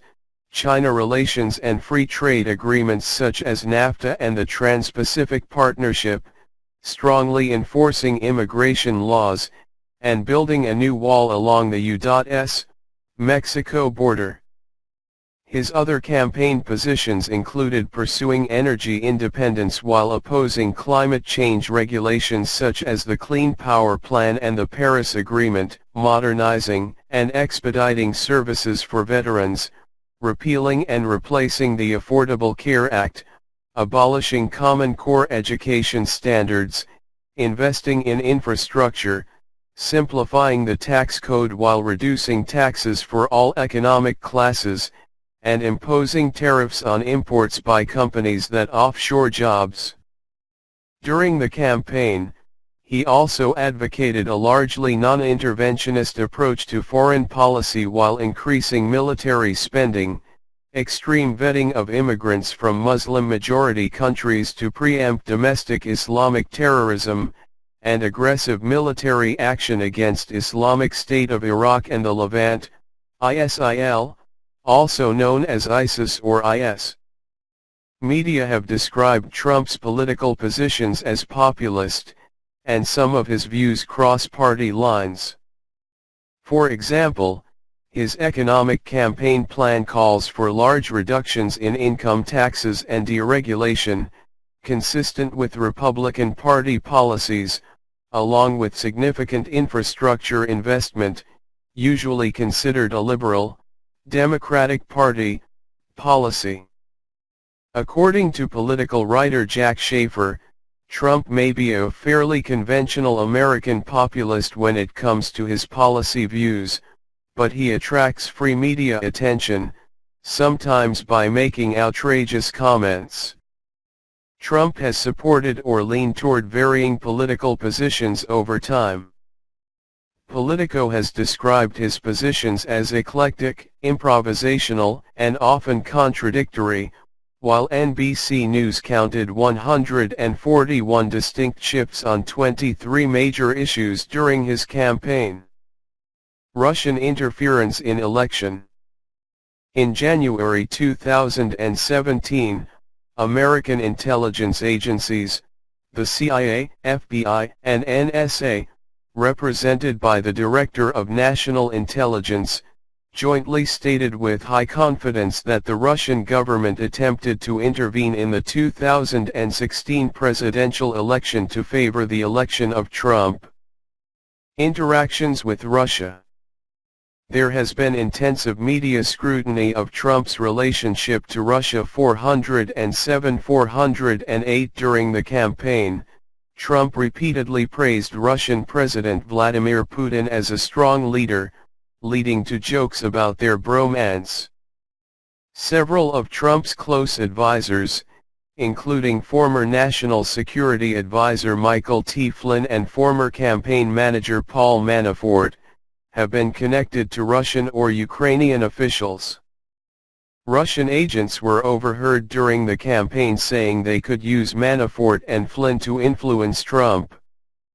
Manafort was later fired as campaign manager because of information from the National Anti-Corruption Bureau of Ukraine. Members of Trump's campaign and later his White House staff, particularly Flynn and Jared Kushner, were in contact with Russian government officials both before and after the November election, including contacts which they initially did not disclose. Reuters reported that between April and November 2016, Trump campaign associates had 6 telephone calls with Russian ambassador to the U.S. Sergei Kislyak, and another 12 calls, texts, or emails with other Russian officials or persons close to Putin, including Ukrainian Viktor Medvedchuk. Medvedchuk denies this and said he does not know anyone in the Trump campaign. In a December 29, 2016 conversation, Flynn and Kislyak discussed the recently imposed sanctions against Russia. Flynn was later fired as National Security Advisor for falsely claiming he had not discussed the sanctions. Kushner's contacts, including 3 phone calls with Kislyak which he did not initially disclose, are under investigation, but he himself is not a target of the investigation, and he has volunteered to testify to congressional committees. In December 2016, he met in Trump Tower with Sergei Gorkov, head of the Russian-owned Vnesheconombank. In a December 2016 meeting at Trump Tower, Kushner and Flynn asked Kislyak about Russia's contention that the Obama administration's policy on Syria was deeply flawed. During that meeting the Russians broached the idea to set up a secret, encrypted communications channel so that Flynn could speak to Russian military officials without the knowledge of U.S. diplomatic or intelligence agencies. No such channel was actually set up. Sexual misconduct allegations.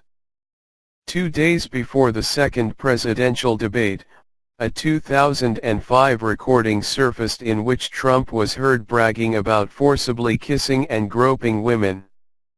The hot mic recording was captured on a studio bus in which Trump and Billy Bush were preparing to film an episode of Access Hollywood. "I just start kissing them," Trump said, "I don't even wait. And when you're a star, they let you do it, you can do anything, grab them by the pussy." During the recording, Trump also spoke of his efforts to seduce a married woman, saying he moved on her very heavily. These statements were recorded several months after Trump married his third and current wife, Melania, who was pregnant at the time. Trump's language on the tape was described by the media as vulgar, sexist, and descriptive of sexual assault. The incident prompted him to make his first public apology during the campaign, and caused outrage across the political spectrum, with many Republicans withdrawing their endorsements of his candidacy and some urging him to quit the race. 430. A number of Trump supporters worldwide also withdrew their support following release of the tape, including many conservatives in Britain.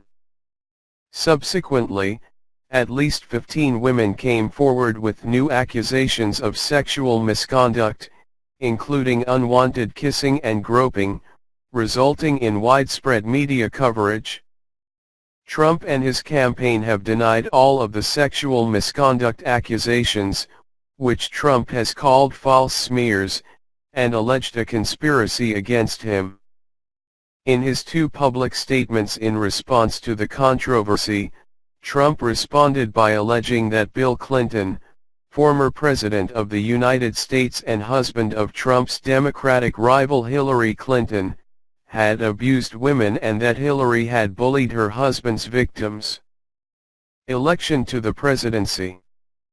On Election Day, November 8, 2016, Trump received 306 electoral votes to Clinton's 232 votes. The counts were later adjusted to 304 and 227 respectively, after defections on both sides, formalizing Trump's election to the presidency. In the early hours of November 9, Clinton called Trump to concede the election. Trump then delivered his victory speech before hundreds of supporters in the New York Hilton Hotel. The speech was in contrast with some of his previous rhetoric, with Trump promising to heal the division caused by the election, thanking Clinton for her service to the country, and promising to be a president to all Americans. Trump received a smaller share of the popular vote than Clinton, making him the fifth person to be elected president after losing the popular vote. Records on this matter date from the year 1824. Clinton finished ahead by 2.86 million votes or 2.1 percentage points, 48.04% to 46.09%, with neither candidate reaching a majority nationwide.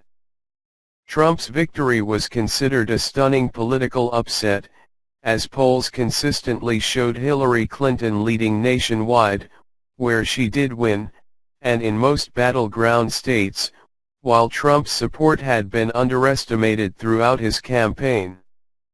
The errors in some state polls were later partially attributed to pollsters overestimating Clinton's support among well-educated and non-white voters, while underestimating Trump's support among white working-class voters.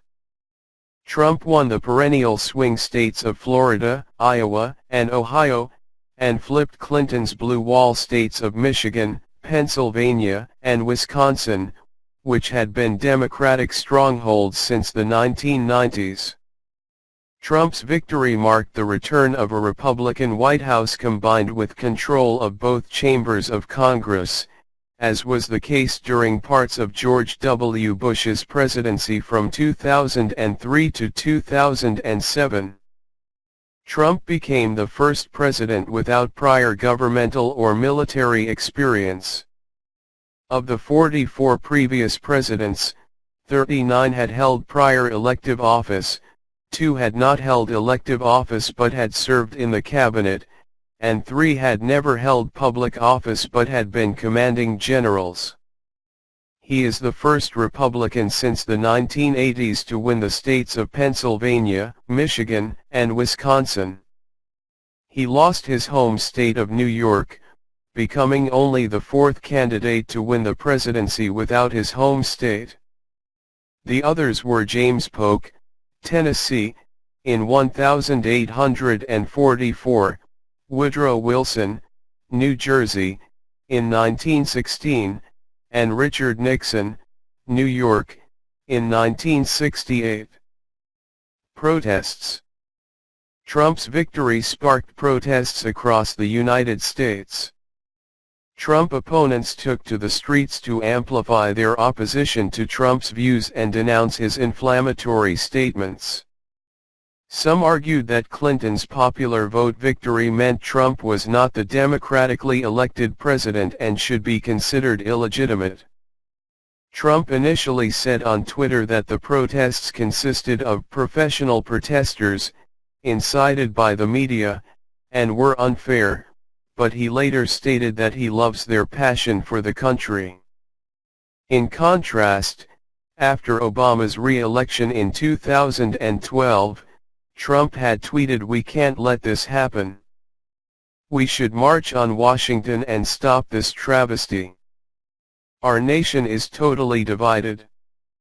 On the Saturday following Trump's inauguration, there were massive demonstrations protesting Trump in the United States and worldwide, with approximately 2,600,000 taking part in women's marches worldwide. 457. The most notable of these marches was the Women's March on Washington, in Washington, D.C., where over 500,000 people marched in opposition to Trump. 458. This was more than 3 times the number of people who were at Trump's inaugural speech, according to crowd scientists at the Manchester Metropolitan University. Presidency. For a chronological guide to this subject, see Timeline of the Presidency of Donald Trump. Transition. On November 10, President-elect Trump had his first ever meeting with President Obama to discuss plans for a peaceful transition of power. The New York Times stated that it was an extraordinary show of cordiality and respect between two men who have been political enemies and are stylistic opposites. The BBC stated that their antipathy was barely concealed in awkward photos of the meeting. White House appointments. Trump's transition team was led by Chris Christie until November 11, 2016, when Vice President-elect Mike Pence took over. Since then, Trump has chosen RNC Chairman Reince Priebus as White House Chief of Staff and businessman and media executive Steve Bannon as White House Chief Strategist. Cabinet-level nominations. Trump has nominated Senator Jeff Sessions as Attorney General, retired Lieutenant General Michael Flynn as National Security Advisor, later replaced by Lieutenant General H.R. McMaster, education reform activist Betsy DeVos as Secretary of Education, Governor Nikki Haley as Ambassador to the United Nations. 469. Former Secretary of Labor Elaine Chao as Secretary of Transportation, U.S. Representative Tom Price as Secretary of Health and Human Services, former campaign rival Ben Carson as Secretary of Housing and Urban Development, financier Steve Mnuchin as Secretary of the Treasury, billionaire investor Wilbur Ross as Secretary of Commerce, retired Marine Corps General James Mattis as Secretary of Defense, retired Marine Corps General John F. Kelly as Secretary of Homeland Security, businessman Andrew Puzder as Secretary of Labor, later withdrawn, replaced by attorney and law school dean Alexander Acosta, CEO of ExxonMobil Rex Tillerson as Secretary of State. Former Governor Rick Perry as Secretary of Energy, U.S. Representative Ryan Zinke as Secretary of the Interior, and Under-Secretary for Health David Shulkin as Secretary of Veterans Affairs. Despite being nominated promptly during the transition period, most cabinet members were unable to take office on Inauguration Day because of delays in the formal confirmation process. By February 8, 2017, President Trump had fewer cabinet nominees confirmed than any prior president 2 weeks into their mandate, except George Washington 484. Part of the lateness was ascribed to delays in submitting background check paperwork, part to obstructionism by Senate Democrats. The last cabinet member, Robert Lighthizer, took office as U.S. Trade Representative on May 11, 2017, more than 4 months after his nomination. Pre-inauguration events. On November 22, Trump outlined his plan for his first 100 days in office in a video posted on YouTube. The plan included the United States withdrawal from the Trans-Pacific Partnership and asking the Department of Defense to develop a plan to protect the U.S. from cyber attack. On December 7, Time named Trump as its Person of the Year. In an interview on The Today Show, he said he was honored by the award, but he took issue with the magazine for referring to him as the President of the Divided States of America. He also opposed Time's decision to change its Man of the Year title to Person of the Year in 1999, describing the action as too politically correct. On December 13 he was named Financial Times Person of the Year. In December 2016, Forbes ranked Trump the second most powerful person in the world, after Vladimir Putin and before Angela Merkel. Based on intelligence reports issued from October 2016 to January 2017, the Obama administration accused the Russian government of trying to influence the U.S. presidential election in favor of Trump, by supplying the DNC emails to WikiLeaks for publication. Trump, WikiLeaks and Russian officials have denied the allegations. In January 2017, Trump was briefed on a private intelligence dossier containing potentially compromising personal and financial information about his activities in Russia, which he denied. The dossier was also leaked to the press and published. Media evaluation of the dossier ranged from garbage to partially corroborated. First 100 days. Trump's inauguration as the 45th President of the United States was held on Friday, January 20, 2017. In his first week as president, Trump signed 6 executive orders. His first order as president set out interim procedures in anticipation of repeal of the Patient Protection and Affordable Care Act, Obamacare. That same week, Trump withdrew the United States from the Trans-Pacific Partnership, reinstated the Mexico City policy, reopened the Keystone XL and Dakota Access Pipeline construction projects and launched the process clarification needed to build a new Mexico border wall and reinforce border security. Immigration Order. On January 27, President Trump signed an executive order that suspended admission of refugees for 120 days and denied entry to citizens of Iraq, Iran, Libya, Somalia, Sudan, Syria, and Yemen for 90 days, citing security concerns about terrorism. The following day, thousands of protesters gathered at airports and other locations throughout the United States to protest the signing of the order and detainment of the foreign nationals. Later, the administration seemed to reverse a portion of part of the order, effectively exempting visitors with a green card. 2 Iraqi nationals detained upon arrival filed a complaint.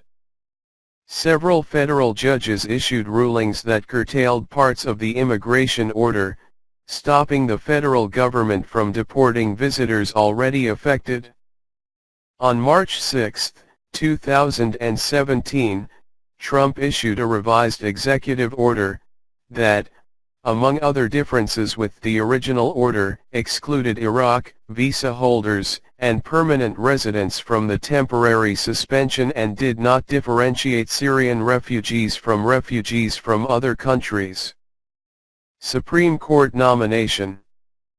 On January 31, Trump nominated U.S. Appeals Court Judge Neil Gorsuch to fill the vacancy left on the Supreme Court by the death of Justice Antonin Scalia. 510 An invocation of the nuclear option was prompted by Trump. The Senate confirmed the nomination of Gorsuch on April 7, with a 54-45 vote. Gorsuch was sworn in the next day. Dismissal of James Comey. On May 9, 2017, Trump dismissed FBI Director James Comey, attributing the action to recommendations from Attorney General Jeff Sessions and Deputy Attorney General Rod Rosenstein. Rosenstein had written a memo criticizing Comey's conduct in the investigation about Hillary Clinton's emails 515, but Trump himself seemed to contradict the White House claim that he had acted because of the Clinton email issue identified by Rosenstein. On May 11 he stated, "When I decided to fire Comey, I said to myself, you know, this Russia thing with Trump and Russia is a made-up story, it's an excuse by the Democrats for having lost an election that they should have won." In the same interview he said he had intended all along to fire Comey, regardless of any recommendations. 518 Also on May 11, a White House spokesperson directly tied the dismissal to the Russian investigations, saying the White House believed firing Comey was a step toward letting that probe come to its conclusion with integrity. Multiple FBI insiders said they believe the real reason Comey was fired was because he had refused to end the investigation into Russian connections to the election, and in fact had intensified his involvement with the investigation, receiving daily instead of weekly briefings on its progress. According to memos written by Comey documenting his interactions with Trump, in February 2017 Trump said, "I hope you can see your way clear to letting this go, to letting Flynn go. He is a good guy. I hope you can let this go," in relation to the FBI investigation into Michael Flynn, who was forced to resign as National Security Advisor after it was discovered that he misled the Vice President about communications with the Russian ambassador.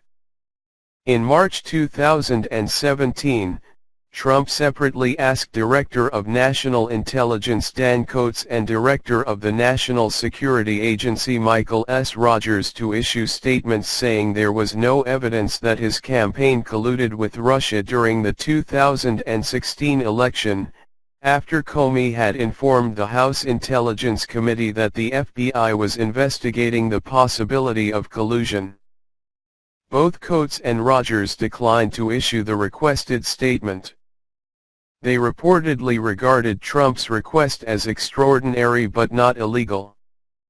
They believed it was more of a public relations request. They exchanged notes about the conversation, and Coats recorded a memo about it. Disclosure of classified information to Russia. According to a current and former government official, Trump discussed highly classified intelligence in a May 10, 2017 Oval Office meeting with Russian Foreign Minister Sergei Lavrov and Ambassador Sergei Kislyak, providing details that could expose the source of the information and the manner in which it was collected. The intelligence was about an ISIL plot. A Middle Eastern ally had provided the intelligence, which was not shared widely within the United States government or passed to other allies. The incident was first reported by the Washington Post, and confirmed by the New York Times and Reuters. The Times reports that sharing the information without the express permission of the ally who provided it was a major breach of espionage etiquette, and could jeopardize a crucial intelligence sharing relationship. The White House, through National Security Advisor H.R. McMaster, issued a brief denial, saying that the story as reported was not correct, and denying that intelligence sources or methods were discussed. In a Twitter post the following day, Trump admitted sharing facts pertaining to terrorism and airline safety, stating that Russia is a key ally of the United States against terrorism. Multiple sources, including conservative commentator Eric Erickson, have stated that the leaks were far worse than the current reports, and that similar incidents have happened in the past. According to an anonymous source, the New York Times reported that during the same meeting, Trump told Russian officials that firing the FBI director, James B. Comey, had relieved great pressure on him. He stated, "I just fired the head of the FBI. He was crazy, a real nut job," he continued. "I faced great pressure because of Russia. That's taken off." Aides privately defended the president, stating that he could not reveal information that would harm American allies, as he did not know and was not interested in the details of intelligence gathering. Domestic policy. Energy and climate. Trump's energy policy advocates domestic industrial support for both fossil and renewable energy sources in order to curb reliance on Middle Eastern oil and possibly turn the U.S. into a net energy exporter. His appointed advisors favor a less regulated energy market and, because they do not consider climate change a threat, see no need for immediate action. Trump does not accept the scientific consensus on climate change. In 2012, he said that global warming was a hoax invented by the Chinese, but later said that he was joking. He has called the Environmental Protection Agency, EPA, a disgrace and has threatened to cut its budget.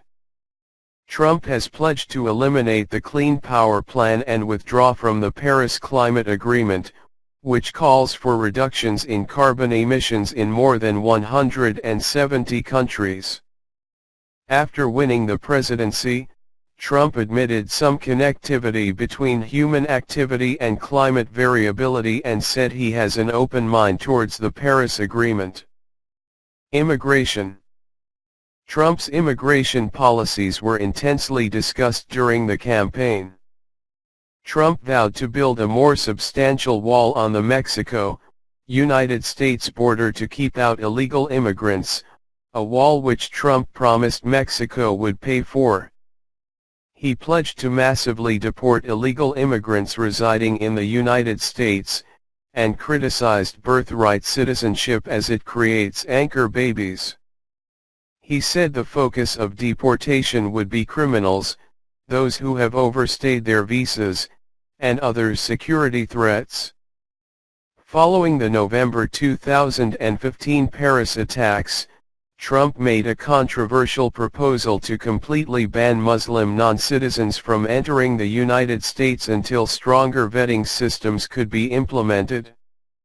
Later in 2016 he stated that the ban would apply only to people originating from countries with a proven history of terrorism against the United States or its allies, or countries compromised by terrorism.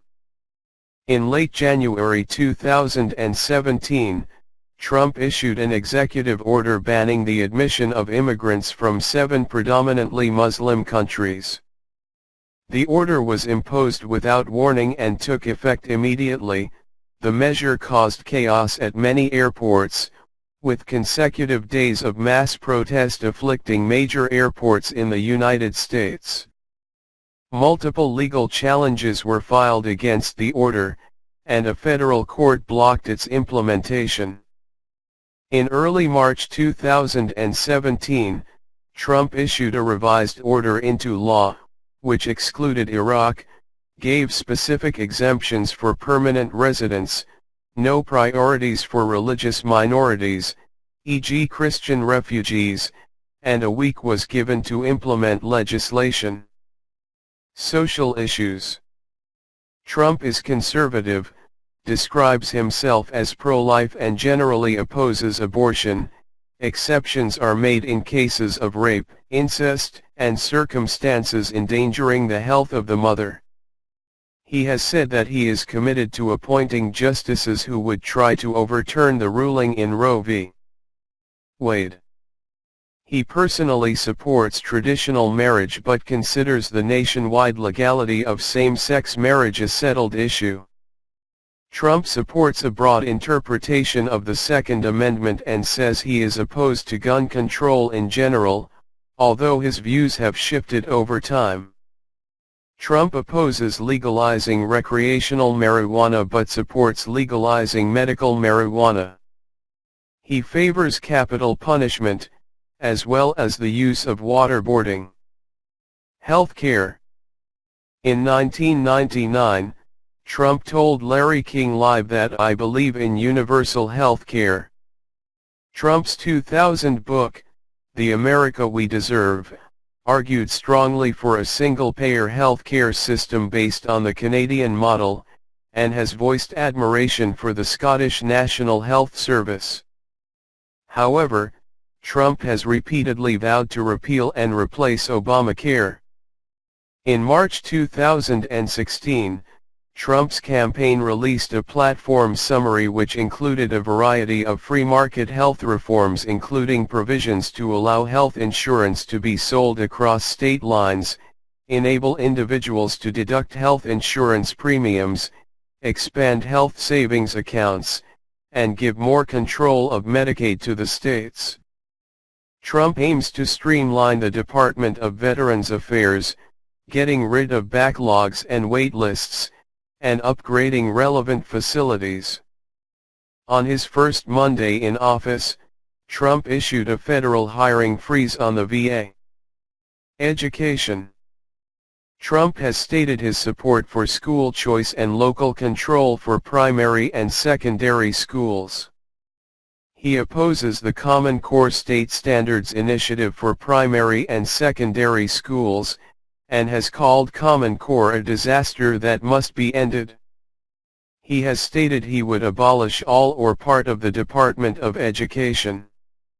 Economy and trade. Trump's campaign tax plan called for leveling the corporate tax rate to 15%, eliminating various business loopholes and deductions, and reducing the number of brackets for personal income tax. The top rate would be reduced from 39.6% to 25%, a large zero bracket would be created, and the alternative minimum tax and estate tax, which currently applies to individual estates over $5.45 million or $10.9 million per married couple, would both be eliminated. His comments about the minimum wage have been inconsistent.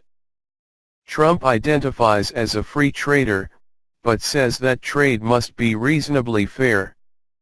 He has often been called a protectionist, because of his criticism of NAFTA, the Trans-Pacific Partnership, TPP, and his proposal to raise tariffs on Chinese and Mexican exports to the United States significantly. He has also been critical of the World Trade Organization, threatening to leave unless his proposed tariffs are accepted. However, Trump has been very keen to support a fair post-Brexit trade deal with the United Kingdom 604, which Trump says would be good for both sides. Government size and deregulation. Trump's early policies have favored deregulation and a smaller federal government. He became the first president in 16 years to sign a Congressional Review Act disapproval resolution. The law had been used only once before. During his first 6 weeks in office, he abolished 90 federal regulations. On January 23, 2017, Trump ordered a temporary government-wide hiring freeze, which allows for exceptions, primarily for jobs deemed vital for national security or public safety reasons. The Comptroller General of the Government Accountability Office told a House committee that hiring freezes have not proven to be effective in reducing costs. Unlike some past freezes, the current freeze bars agencies from adding contractors to make up for employees leaving.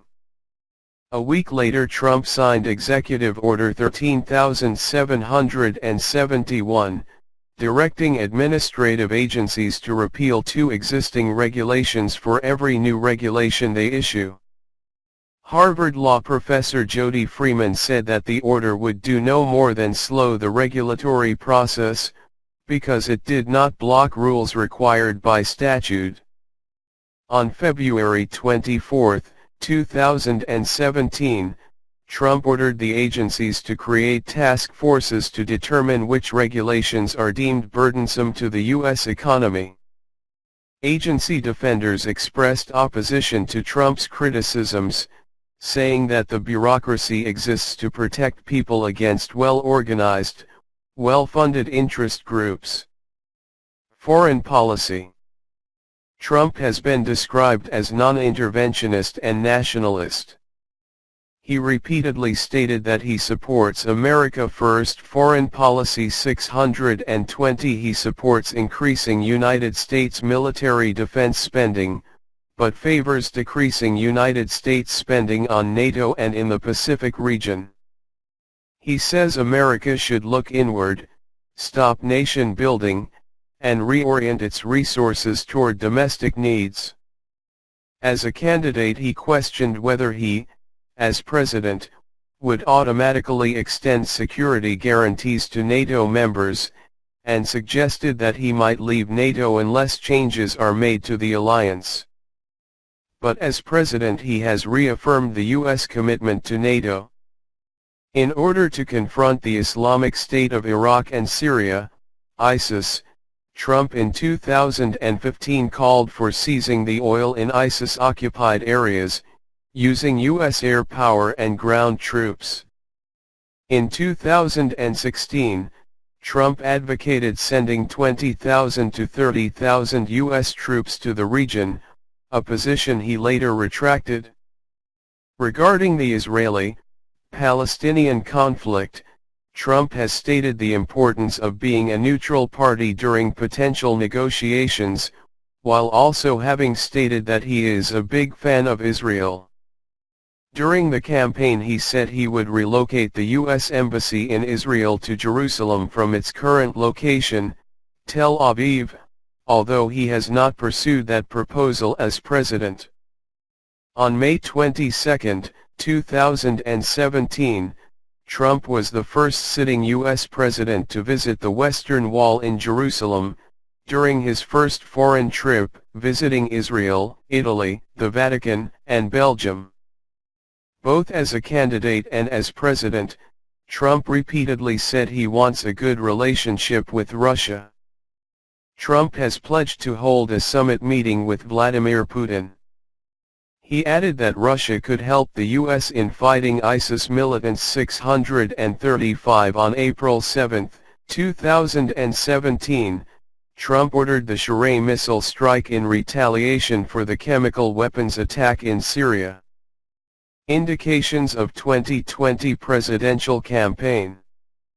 Trump signaled his intent to run for a second term by filing with the FEC within hours of assuming the presidency. This transformed his 2016 election committee into a 2020 re-election one. Trump marked the official start of the campaign with a campaign rally in Melbourne, Florida, on February 18, 2017, less than a month after taking office. By February 1, 2017, the campaign had already raised over $7 million. Awards, honors, and distinctions. Honorary degrees. Honorary Doctor of Laws from Lehigh University in Bethlehem, Pennsylvania, 1988. Honorary Doctor of Humane Letters from Wagner College in Staten Island, New York, 2004. Honorary Doctor of Business Administration from Robert Gordon University in Aberdeen, Scotland, 2010, revoked in 2015. Honorary Doctor of Business Administration from Liberty University in Lynchburg, Virginia, 2012. Honorary Doctor of Laws from Liberty University in Lynchburg, Virginia, 2017. Organizational recognitions. A ceremony in which Trump receiving the 2015 Marine Corps Law Enforcement Foundation's annual Commandant's Leadership Award. 4 men are standing, all wearing black suits. Trump is second from the right. The 2 center men, Trump and another man, are holding the award. Trump receiving the 2015 Marine Corps Law Enforcement Foundation's annual Commandant's Leadership Award in recognition of his contributions to American military education programs.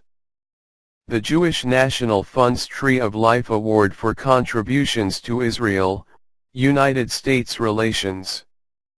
1983. Golden Raspberry Award for Worst Supporting Actor for his role in Ghosts Can't Do It, 1990. Gaming Hall of Fame, 1995.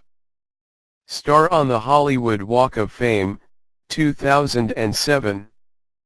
Muhammad Ali Entrepreneur Award, 2007. WWE Hall of Fame, 2013. The Allgemeiner Liberty Award for contributions to Israel, United States relations. 2015. Marine Corps Law Enforcement Foundation Commandant's Leadership Award. 2015. Time Person of the Year, 2016. Financial Times Person of the Year, 2016. State Orders and Awards. Kentucky Honorary Colonel from Kentucky, 2012. Saudi Arabia Collar of Abdulaziz Al Saud from Saudi Arabia, 2017.